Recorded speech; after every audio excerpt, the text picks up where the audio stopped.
שלום עיסאם, אהלן וסהלן, מה שלומך ידידי? אני ככה במצב מתעניין אני קורא לזה, כן? הלוואי, לתמיד אינשאללה. כן, כי בסך הכל כל הדבר הזה שאני שומע מילדות, העיקר הבריאות, העיקר הבריאות, ואני שואל את האנשים איפה העיקר שלכם, ואני יודע שפגשתי אותך כבר לפני כך וכך שנים, לא מעט, ואנחנו מכירים, ואני יודע שיש לך אכפתיות יפה ומבחינתי מעניינת בנושא של בריאות, ואני חושב שגם אני מכיר, אבל אני אשמח עוד פעם להכיר, ואני חושב שהרבה אנשים ישמחו לדעת איך אתה מסתכל על בריאות, מה אתה חושב ומביא לעולם שלנו בנושא הבריאות. קודם כל, תודה על ההזדמנות, אני מאוד מעריך את זה. אם הייתי האתגר להגיד מה זה בריאות במשפט אחד, הייתי אומר לברוא את החיים שלי, לבנות את הדבר הזה שנקרא החיים שלי, דרך הסיפורים שאני מספר על עצמי, על המציאות שלי, על העבודה שלי, על אנשים שאני פוגש. אז אנחנו נולדים בתוך החיים האלה עם איזשהו סיפור מסוים, למי אנחנו, ובין היתר הסיפור הזה בא לידי ביטוי בבריאות שלנו, בגוף שלנו, במציאות שלנו, בסביבה שלנו, ו- ותהליך בריאות שזכיתי לפני 10 שנים להתחיל ככה תהליך משמעותי, גם דרך ההיכרות המצוינת שזכיתי בה איתך, זה בעצם לנסות לחפש את הסיפור האחר. קודם כל להתמקד בסיפור שלי, הסיפור של הבריאות שלי, מה נכון לי, לא מה שנהוג לי, לא מה שהרגל לי, לא מה שהתרגלתי לחשוב, אלא בעצם מה טוב לי, איזה גוף אני מחפש ואיזה מציאות אני מחפש. ואז אחרי תהליך שהוא ככה אפשר לתאר אותו במשפט, אבל הוא תהליך מרתק של למידה, של חשיפה, של לפתוח את הפרספקטיבות, לנסות לחפש את האמת, נקרא לזה, ואז בשלב מסוים לעבור לשלב הבא, והשלב הבא היה עבורי לעבור לסביבה הקרובה, למשפחה שלי. להפיץ את הבשורה נקרא לזה, ואז זה גם תהליך מרתק בפני עצמו של לחבר את הסביבה לאמת הזאת, להארה הזאת נקרא לה.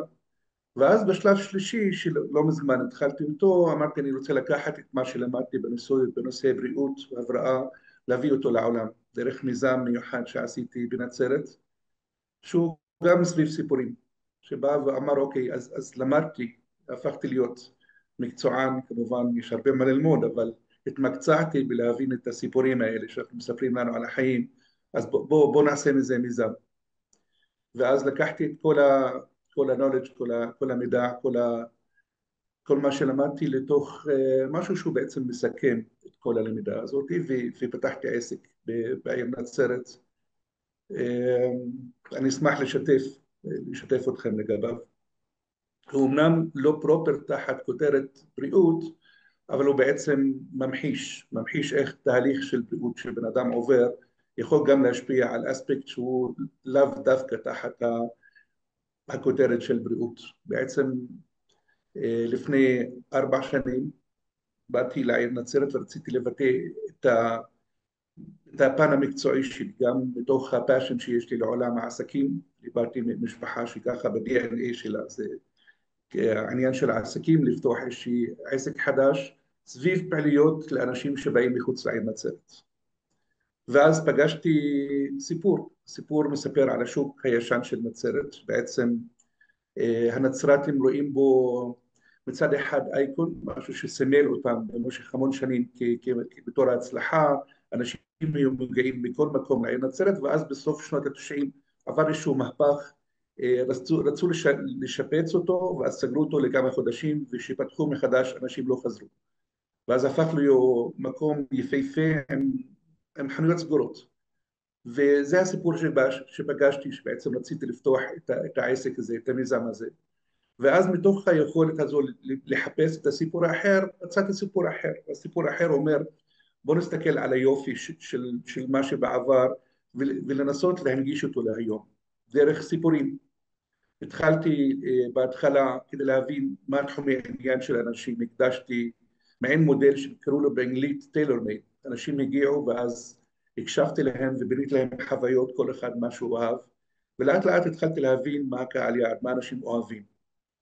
ועל בסיס הידע הזה התחלתי לבנות סיפורים. כל פעם סיפור אחר, כל פעם הסיפור ממוקד לקהל יעד מסוים, ולשמחתי אנשים התחילו גם להגיב על זה בהתאם. אנשים התחילו להתחבר לסיפורים האלה, במיוחד בתקופה המאתגרת הזו שאנחנו עוברים עכשיו, שהסיפורים שאנחנו רגילים לראות בטלוויזיה, בחדשות, באינטראקציות עם הסביבה, הם סיפורים של כאב, של קושי, של מלחמות, ו...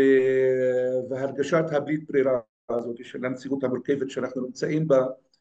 הסיפורים שאני התחלתי להביא הביאו איזושהי מציאות אחרת, לא הייתי אומר לברוח מהמציאות הקיימת, אלא בעצם להחליף אותה לכמה שעות לאיזושהי חוויה בתוך העיר העתיקה.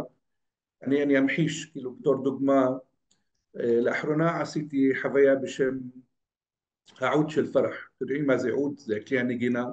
והסיפור מספר על דמות שהמצאתי בשם פרח, פרח אגב זה שמחה בערבית, שקיבל בתור ילד מתנה עוד קסם מאביו, הביא לו את זה מסוריה, ואז במשך כל החיים שלו העוד הזה היה מעין הכרטיס ביקור שלו, מעין המקום הבטוח שלו, שהוא הרגיש שהוא חלק מהזהות שלו, וכל פעם שהיה מנגן איתו היה מקבל מחמאות מכל מקום שהיה הולך אליו, עד שהסיפור מקבל טוויסט, וביום אחד הוא חוזר עם אשתו הביתה, נכנס אחרי מסיבה, הדלת של הבית פתוחה משום מה, למרות שהוא סגר אותה, ואז נכנס לחדר והוא מוצא שהעוד אבד לו, לא נמצא.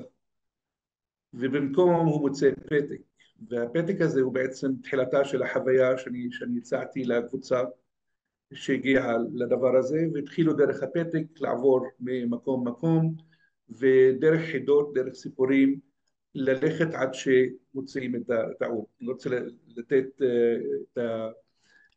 כאילו, לתת מה קורה, לתת, איך אומרים, ספוילר לסיפור, אבל בעצם זה חוויה מרתקת.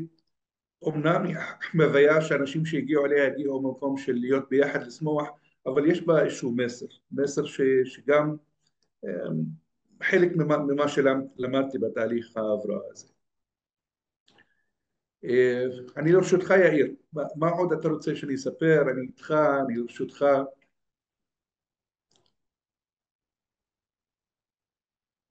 אני... יא, הניסיון שלי הוא זה שמה שקורה הוא זה שאין משהו שלא משפיע על בריאות. מבחינתי, כל מה שאנחנו עושים, כל מה שאנחנו חושבים, כל הדעות שלנו, כל השאיפות שלנו, כל צורת הליכה, צורת נשימה, הכל מבחינתי משפיע על בריאות.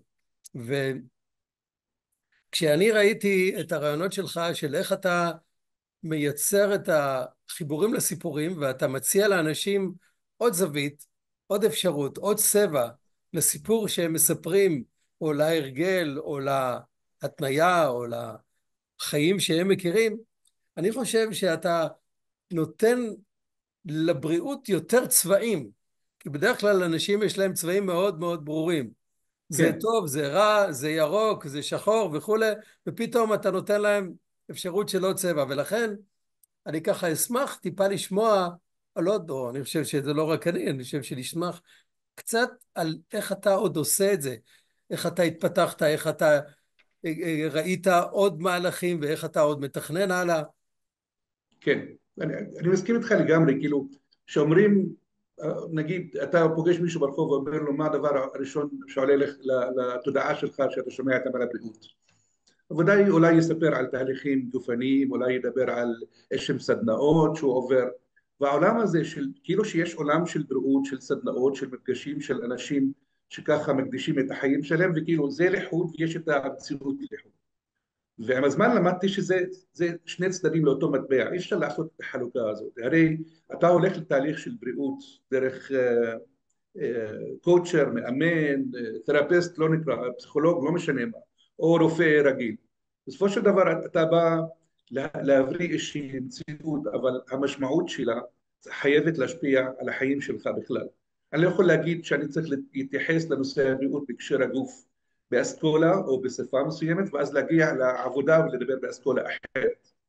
אם אני מדבר איך להקשיב לעצמי דרך תהליך ההבראה, להקשיב למה הגוף מספר, להקשיב ל, ל, ל, להתפתחות הבריאותית הזאת, אני יכול להשתתף, או אני מציע להשתתף באותו היגיון, להקשיב לעמית שלי בעבודה, או להקשיב למי אני עושה איתו עסקים, או להקשיב לאשתי, או להקשיב לבחור שהביא לי השליח של הפיצה.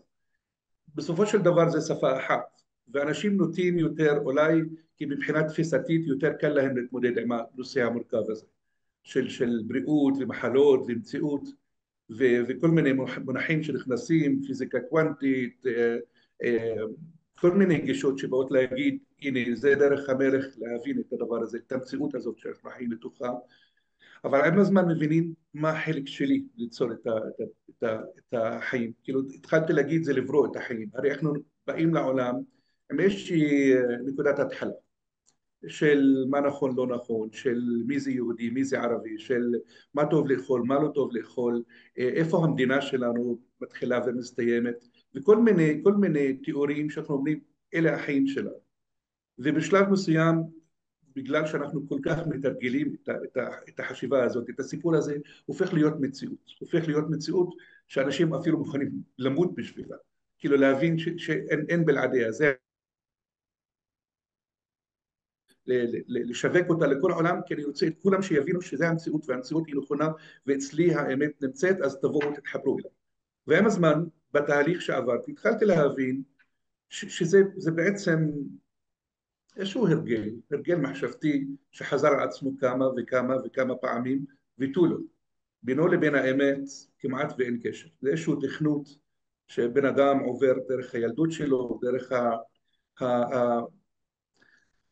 העיבוד הזה של הנתונים שהוא מקבל במוח, ואז זה מביא אותו לאיזשהם חיים, הוא אומר אלה החיים שלי.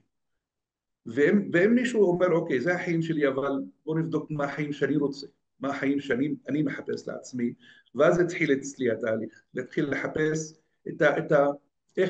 למה אני לא נמצא במקומות שהייתי רוצה למצוא בהם, וזה נשמע כזה פשוט, אבל זה מסע של המון שנים, שבסופו מבינים שצריך לשנות את הסיפור על המציאות. כשאתה משנה את הסיפור, המציאות משתנה. שמעתי את המשפט הזה כמה וכמה פעמים, ובהתחלה קצת פקפקתי, זלזלתי, מה, רק לשנות סיפור, אבל מה עם השכן ההוא שכל פעם מציק לי, אבל מה עם הרחוב הזה שיש בו לכלוך והאריה לא עשה את מה שצריך, ומה עם העם השני שרוצה אותי בחוץ, ומה עם ומה עם ומה עם. והתחלתי ללמוד, לספר סיפורים, דווקא התחלתי בעצמי, לא עזבתי את מה שבחוץ, אמרתי מה שבחוץ גדול עליי, כי מה שבחוץ הוא לא בשליטה שלי, אמרתי אני לא יכול לשנות עולם עכשיו, מאיפה מתחילים? אמרתי אני מתחיל בעצמי, בדברים שאני יכול לשלוט עליהם, וחשבתי שככה אני מקל על עצמי, מסתבר בדיעבד שהתחלתי בדבר הקשה, חשבתי שאני מתחיל מהקל לקשה, בסוף מסתבר שהתחלתי מהקשה לקל, כי עם עצמי הוויכוח הזה עם מי אני והמחשבות של מה נכון לי, פגשתי את הדמות הזאת שנמצאת בפנים, והיא קצת לא אהבה את מה שאני עושה, בלשון המעטה, כי היא הייתה רגילה לסיפורים אחרים, על מה אני יכול ומה אני לא יכול, ומה עברתי בילדות ומה לא עברתי בילדות, וכל מיני סיפורים. ואז התחלתי להבין מה אני עושה איתו, מה אני עושה עם הקול הזה הפנימי שהוא אומר תעזוב את חייסם, בוא נשאר עם ה-safe place, עם המקום הרגיל. ולאט לאט התחלתי גם להתחבר אליו, להתחבר עם אותו קול שסיפר לי כל מיני דברים, עד שהתחלתי להבין שאני צריך לשכנע אותו, מאז ומתמיד דיבייטר טוב, הייתי קבוצת דיבייטינג הרבה פעמים, גם בתור נער צעיר השתתפתי בהמון דיבייטינג, ואמרתי בואו נשתמש בקישור הזה, לדבר איתו. ולהגיד לו אוקיי זה מה שאתה מציע אבל הנה אני פה אני רוצה להציע משהו אחר, ואני יודע עד כמה מכם ששומעים אותי עכשיו מתחברים לשיח הזה שקיים בראש שלנו בין שתי דמויות. אגב יש סרט על זה שגרסה שנייה עוד כמה ימים בטלוויזיה שככה ממחיש את זה באופן מאוד מאוד מדויק. הקולות האלה בפנים שאומרים לנו אבל זה הם, אבל אתה לא יכול ללכת כי יש לך בעיה ברגל, כל מיני הגבלות וסיפורים. שוב, זה תהליך מרתק מצד אחד, ואחד ההערות הכי מרתקות שהיו לי, להבין שלפעמים בן אדם כמו דון קישוט כזה, לפעמים הוא מייצר לו כל מיני דמויות מסביבו שהם נמצאים בדמיון שלו. ואז הוא נותן להם להגדיר את חייו, להגדיר את מי שהוא, עד שבוא העת, דרך תרגול, כמו שמתרגלים כל חלק בגוף, אז מתרגלים גם את המוח, את המחשבה, שתתחיל לאמץ למחשבות אחרות. איזה מחשבות? הסלקציה מאוד מאוד כלילה, כאילו אמרתי אוקיי, תהליך של לחפש משאלות או מחשבות זה נראה כזה מסובך, עד שגם הגעתי לנוסחה מאוד פשוטה, מאוד פשוטה. כל מחשבה שעושה חיוב היא האמת, וכל מחשבה שעושה רע היא האשליה, היא, ה... היא המחשבה הקודמת, היא משהו שאני לא רוצה בו. שוב, זה לא היה קל, מי כמוך יודע, אתה היית נוכח בתהליך הזה גם, כי לא היה קל, כי בעצם זה כאילו להתחיל מחדש, ולהתחיל מחדש זה תמיד נשמע משפט מחזק, אבל גם מחדש, זאת אומרת, הישן לא טוב, מה שהיה לא טוב, אז לכעוס על עצמי על מה שהיה, או לכעוס על מי שעשה את מה שהיה, וזה גם איזשהו חלק בתהליך ההבראה, להבין שזה הכל מקשה אחת, הכל זה אני, וגם להבין עוד משהו מאוד מרתק, שמה שהיה והכאיב, זה היה מצוין. ואני אחזור על זה, כי גם לי היה קשה להבין את זה. גם אירועים מכאיבים, לא טובים, שעשו סבל, הם גם היו מצוינים. למה? כי זה דרך המוח להסתגל. הוא מלהסתגל שהוא, נגיד, אתן דוגמה פשוטה, שהוא יושב על כיסא ונוח לו, ואז מישהו אומר לו בוא תעשה ספרינט של 100 מטר.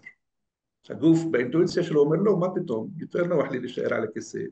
ככה רגיל לי, הרגליים נוחות, הגוף בפוזה נוחה, ופתאום להזיז את כל העצמות זה אתגר. אבל עצם הספרינט הזה, התנועה הזאת, היא החיים, היא זו שתחזק אותי, היא שתקדם אותי, היא זה שתעשה טוב ללב, היא זה שתעשה טוב לשרירים. גם אם תוך כדי הריצה יש כאב, אז אהלן וסהלן, זה כאב מבורך.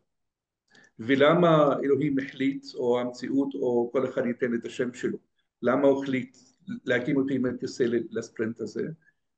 כי אולי נגיע לתובנה השלישית, שהכי מאתגרת, כי זה היקום, וליקום יש חוכמה מסוימת, יש היגיון מסוים, הוא נותן לכל אחד את הסיפור שלו, ולא במקרה, כל אחד מאיתנו, לא רק עיסם הוא כמו כולם, מקבל את המשימה, את, ה, את הספר למסע נקרא לזה, ואז הוא צריך להבין אם מי שנתן לו את הספר הזה, שוב כל אחד יקרא לו בשם שהוא רוצה, אלוהים, ישו, הנביא מוחמד, משה עליו השלום, או היקום או לא יודע מה, אבל בעיקר להבין שהדבר הזה קיים, ושהוא קיים הוא חכם, ואם הוא חכם אז הוא לא יעשה דברים שטויות, ויכול להיות שמישהו שיקשיב לי עכשיו יגיד אז מה עם מלחמות, מה עם מחלות, מה עם כל מיני, אני שוב קצת קטונתי מהמקרו,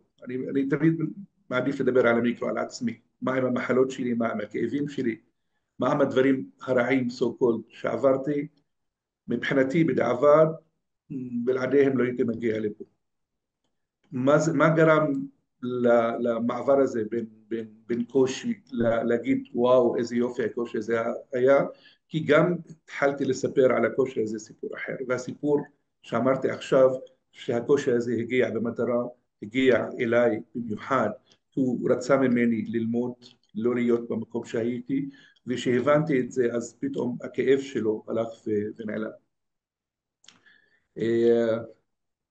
יאיר, אתה איתי, אני כאילו אני איתך רוצה לגמרי, אני את רק... הפידבק שלך כדי שאכוון למקומות שרצית, כי אתה יזמת את המפגש הזה, אז תעזור לי, help me help you פעם אמרו באיזשהו סרט. כן, אתה אז עושה את זה נהדר. אני יכול להגיד להפוך את המחשבה, זאת אומרת שזה הנושא המאוד מורכב אצל, אני חושב, רוב בני אדם, זה איך להגיד שמשהו שעושה לי אי נוחות, עושה לי רע, הוא למעשה לטובתי, זה נשמע רק שייך לקבוצות מאוד מאוד קיצוניות, כאילו, רק לדתיים ורק לכאלו, כי הם בדרך כלל יכולים להגיד, טוב, הוא עושה את זה, אבל למעשה אני מאשים מישהו אבל אחר. סליחה שאני קוטע, אבל שם ההבדל, הם אומרים כאילו מגיע לי הכאב, למה? כי עשיתי משהו רע, בגלגול הזה, בגלגול הקודם, אז אלוהים מעניש אותי. ואני לא מדבר על הכאב בתור עונש, אני מדבר עליו בתור מתנה. שוב, אני אגיד את אוקיי. המשפט, הוא, גם כשאני שומע אותו, הוא קצת מאתגר נקרא לזה. אז העונש, הכאב הזה הוא מתנה. למה הוא מתנה? כמו המתנה של הכאב של הריצה, הוא מחזק אותי בעצם, הוא אומר לי איפה שהיית, זה לא המקום שלך. והדרך שלי להזמין אותך ללכת למקום שלך, למקום שיעדתי. עכשיו אני מצטט את היקום או את מי ששלח אותנו לכדור הארץ פה. וכדי לדעת את זה אז אני מכאיב, לא כדי להעניש אותך או כדי להגיד שאתה לא בסדר. כי אנשים אומרים אוקיי, עשיתי משהו, המחלה הזאת הגיעה אליי כי הייתי לא בסדר, או הפסדתי כסף כי הייתי לא בסדר, או התגרשתי כי הייתי לא בסדר. לא, זה לא קשור לעולם בסדר לא בסדר, כי מבחינתי הכל בסדר. הכל נמצא בסדר הנכון, שמי ש... שוב, אני בטוח שהוא שומע אותנו, מי שהביא אותנו לעולם הזה, חיפש את הסדר הנכון. למה אנחנו הולכים למקומות אחרים? שוב, אני קצת מתפתה למקרו לדקה ואני אחזור למיקרו. או בעצם אני אשאר במיקרו. למה אני התפתיתי ללכת למקומות אחרים? כי זה הרגל. זה הרגל שהייתי כאילו, בוא נגיד, אם אני הייתי מגיע לעולם הזה באיזשהו תפקיד, נניח שהעולם הזה הוא סרט, ומישהו אמר לי, אתה תהיה ליצן חצר בסרט הזה, לא לך המחשה. ובמשך שנים הרגילו אותי להיות הליצן החצר, נתנו לי את התסריט, הרגילו אותי מה הבעות הפנים צריכות להיות ליצן, איך ליצן מתנהג וכולי וכולי וכולי, ובאתי עם העולם, וכאילו מישהו שהיה שואל אותי, אני אומר, אני ליצן החצר. למה? כי זה האמת. אבל זה לא מה שאני רוצה להיות. הרי מי שאני רוצה להיות זה כמו סופרמרקט, לך סופרמרקט של דמויות, לך תבחר את הדמות שאתה רוצה להיות. אם אתה רוצה להיות ליצן, בשביל זה מה שעושה לך טוב, או שאתה מחפש להיות משהו אחר. והתהליך הזה של לחפש מה אני רוצה להיות, הוא מרתק, מעניין, הוא חיים עצמם. כי אחרת אם באים באיזשהו מקום מקובע, אז ממשיכים אותו. אבל זה לא מתחיל, או זה לא כולל כעס על אותו ליצן, או על אותה דמות, על המפיק, ועל מי שכתב את זה, ומי שהביא את זה, ומי שכתב את התסריט, וכולי וכולי. זה לא מקום של כעס, זה מקום של, אוקיי, מה אני רוצה. והחיים זה סרט? כן. הסרט הזה שאנחנו ב-2024, תדמיין איזה סרטים היו בשנות ה-10, בשנות ה-20, בשנות ה-50, בשנות ה-500. כל מיני שאומרים מהמציאות העולמית. פעם המציאות העולמית הייתה משהו אחר לגמרי. פעם המציאות העולמית הייתה שאנחנו צריכים למצוא אוכל ותו לא. פעם במציאות העולמית לא היו גבולות, לא היו מדינות. פעם במציאות העולמית לא היו כאלה זנים של בני אדם, כל מיני ישראלים, אמריקאים, אירופאים, היה חלוקה אחרת לגמרי. אולי פעם הכדור הארץ היה בו יצורים אנושיים שמדברים ויצורים אנושיים שלא מדברים בכלל. וכל פעם אנחנו מסתגלים לחלוקה הזאת, למציאות הזאת, ואנחנו מתחילים להיות, אוקיי, זה המציאות, זה חלק שלי בה, ואנחנו, זה הופך להיות מעין תהליך של להתפלל יום יום, להיות חלק מהסיפור יום יום. ושוב, לצערי, אנחנו לפעמים כל כך מאמינים במציאות הזאת, שאנחנו מוכנים להקריב את חיינו בשבילה. וזה קצת מנוגד לבורא, איך שאני מבין אותו. שוב, אני קצת נשמע לא צנוע, אז אני רוצה להיות ממש צנוע. כל מה שאני מדבר עכשיו זה הפרספקטיבה שלי, אני מבין שלאנשים אחרים יש מציאות אחרת לגמרי. אבל אני לא יכול להבין בשום פנים ואופן שמי שהביא אותי לעולם כדי לחיות רוצה בי מת. אני לא יכול להבין את זה. או רוצה בי מת בשבילו. כדי למות, כדי לקדש אותו, כדי לרצות אותו. אני לא חושב שיש פה משהו הגיוני בתיאוריה הזאת, ואני לא יכול להאמין בה, אני לא יכול להמחיש אותה, אני חושב שאנחנו באים ליהנות, לחייך, להתחבר, ו... וזה קצת, אני חוזר איך אני ממחיש את זה בעסק שאני עושה בנצרת, זה בעצם להביא אנשים לאותן חוויות. ופעם מישהו שאל אותי, תגדיר קהל יעד, אתה עובד עם יהודים, עם מוסלמים, עם נוצרים? אמרתי לו, לא, בכלל. אז מה נשאר? אמרתי לו, אני עובד עם זוגות, משפחות, ארגונים, קבוצות מאורגנות. ולמרבה הפלא והפלא, כולנו שם בהגדרת הזאת אותו דבר. הם באים משפחות, תאמין לי, אני פגשתי משפחות של יהודים ומוסלמים ונוצרים, אותם סיפורים, אותם דאגה מה יקרה עם ילדים שהם יותר מדי זמן על הטלפונים, אותה דאגה לאיפה מה ילמדו ואיך מה יקרה להם, אותם סיפורים על החמות, אותם סיפורים על הכל, וזה מצד אחד הבנתי שזה מה שזה, כי כל עוד שאנחנו מדברים על החיים, על הסיפורים, על העוד, על כל מה שקשור לחיים שלנו, על אוכל טוב, אין בינינו חילוקי דעות. חילוקי דעות מתנסים כשאנחנו מדברים על האגו, על מי נכון, מי לא נכון, מי צודק, מי לא צודק, למי זה שייך, לי, לך, ואז מתחיל הריב. אבל כל עוד שאנחנו מדברים על בוא נהנה עם מה שיש, יש מספיק לכולם, ויש מספיק חלקות אדמה לכולם בעולם הזה, ויש מספיק חמצן לכולם, ויש מספיק אוכל לכולם, אבל אם אנחנו רוצים משהו מעבר, אז מתחילים להסתבך עם כל מיני דברים. ו... ואני כל כך שמח כאילו שהחלק השלישי של הפאזל הזה, החלק של העיסוק שלי, שככה לקח לי זמן גם להבין אותו, נכנס לאותה תמונה, לאותו סיפור הזה של עיסאם נסראללה. אגב, אני מאוד אוהב את השם שלי, אתה יודע, מי מכם עושה כל מיני נוטציות, השם בערבית זה נסראללה, הניצחון של אלוהים. ואני, איך שאני מבין אותו, הניצחון של אלוהים הוא בחיים, בלחיות, בלאהוב, בלהיות ביחד, בלהתקדם, בלייצר, בלפתח, בלהמציא, בלשיר, בלמצוא עוד דרך למחלה ההיא וההיא. אלה החיים, ושם כל עוד שאנחנו מתעסקים בזה, אלוהים ינצח, אלוהים ירגיש טוב. כי בשביל זה הוא עשה את כל היקום. הוא לא עשה אותו כדי להחריב אותו. אם היה רוצה להחריב אותו, אז לא היה ממציא אותו מלכתחילה. שוב, זה נקודת המבט האישית שלי. אני מקווה שהיא תעבור מסך, כי אני גם, אחד האתגרים שלי זה להעביר את המסר באופן שאנשים יבינו, או יהיה להם ברור. ואני שוב, אני מודה לך למיזם הזה, 555, הוא טפו טפו, מיזם מצוין, שככה נתתם לי חלון להביא את עצמי בדרך שאני הכי טוב יכול לעשות. וזהו, אני רוצה ככה, תרצו לסגור מעגל, לשאול, ידידי היקר, שותף לדרך, איך נקרא לך, פעם אמרתי לך חצי בזמנו, אז אני תכוון אותי ככה כן, אתה קורא לזה מהעיסוק, מהשוק שלי, והרבה פעמים אני ככה חושב על המונח הזה בתור בסך הכל אנחנו הרבה מאוד חלקים, אוקיי? זאת אומרת, נגיד איברי הגוף, אני הרבה פעמים אומר לאנשים, זה כמו שוק, זה כמו אתה עכשיו צריך להשתמש ברגל, עכשיו צריך להשתמש בריאות, עכשיו כן, צריך להשתמש בשמיעה, עכשיו אתה קונה מוצר, המוצר הזה הוא לא שלי, הוא של הטבע, כן? השוק הזה כן, של הגוף שלי הוא מין, יש בעלי בית שאני חושב שזה הטבע, שאני לא יודע מהו, וכל אחד משתמש בו בצורות אחרות, אבל יש אוקיי. שורה תחתונה. אני אהבתי את האינטרפרטציה, למרות שזה לא כוונת המשורר. כן. אני באתי להגיד מה העיסוק, כי בנצרת נהגו לתאר את השוק, את הדבר שהכי מביא אותנו לעולם, בתור משהו ספציפי. ואני אמרתי, השוק שלי, מה העיסוק זה משהו אחר. ואני עכשיו אביא את המשהו האחר הזה.